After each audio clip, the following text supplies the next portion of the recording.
We know that we have a God who loves us deeply and eternally, because you never know, where you're going to be led. And we know that that love is eternal. The moment the doctor walked into the room after the EGD, I saw immediately on his face that there was something that wasn't right. Well, when you first hear that a doctor tell you that you have cancer, your imagination runs wild. Your heart drops to your feet, and you think, well, is it? Is this going to be it? Am I going to survive this? Or how quick is it going to take me out? We both were upset, drove home. I was driving, pulled right out in front of a car on Quintard. And God was with us that day immediately from that moment forward, because the car was torn up, but neither one of us were hurt. We did start making plans immediately to go to Houston, and decided that we would go in total and complete faith.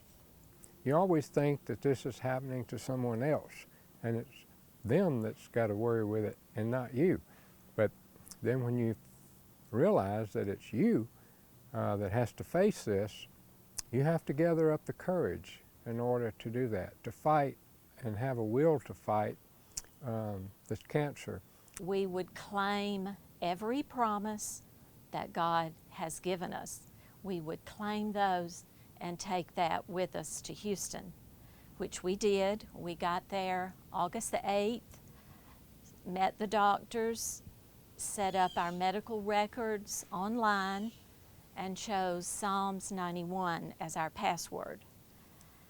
And simply prayed from that time forward that we would have His total and complete direction, and that we had promised to follow it. Don't worry about anything. Instead, pray about everything. Tell God what you need and thank Him for all He has done. If you do this, you will experience God's peace, which is far more wonderful than the human mind can understand. His peace will guard your hearts and minds as you live in Christ Jesus. Throughout all this time, everything was an ordeal, was a painful ordeal. The chemo, the radiation, and it progressively got worse. The more of it you did, the worse it got. And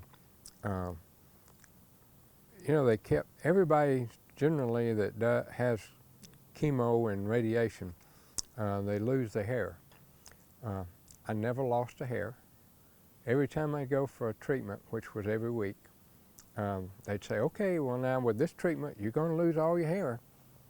Never lost the first hair. In fact, I think I probably shed less hair at that point than I do now. But it was, and my blood work was always perfectly normal. It never changed. Most of the people that were having chemo and radiation had to have regular supplements of platelets to supplement their blood. Mine never deviated from the norm of a normal person. And I know that was God doing that.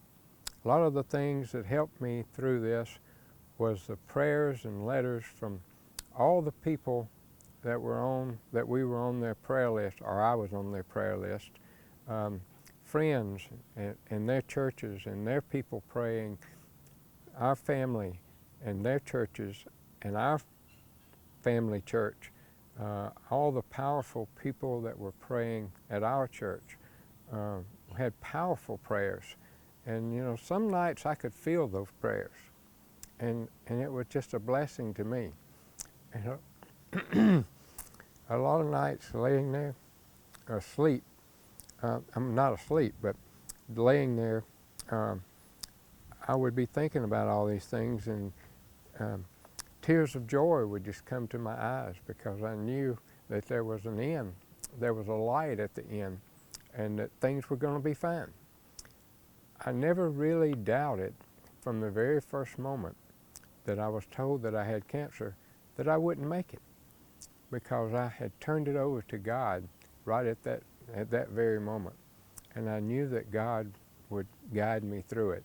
Even though it was painful and it was hard, I knew that God would be with me, and He was. And you know, the other thing, and probably one of the most important things, is that I've been cancer-free since that time. And we go back every 6 months and have a PET scan, and they do blood work, and we've been perfectly clear since that time. But one of the things that helped me through this, along with God, was my wonderful caregiver, my wife. Without her, I don't think I would have made it, because she supported me when I didn't have any support. When my feelings were down, she was there to make it better. And I can't say enough and bless her enough to have been there to help me, and for all those prayers. And you know, when it comes down to it, I know that God gave me the courage to fight it. He gave me the trust to be trustful in His plan for me. And He gave me the faith that when you ask for something, He will give it to you. And that's where we are now.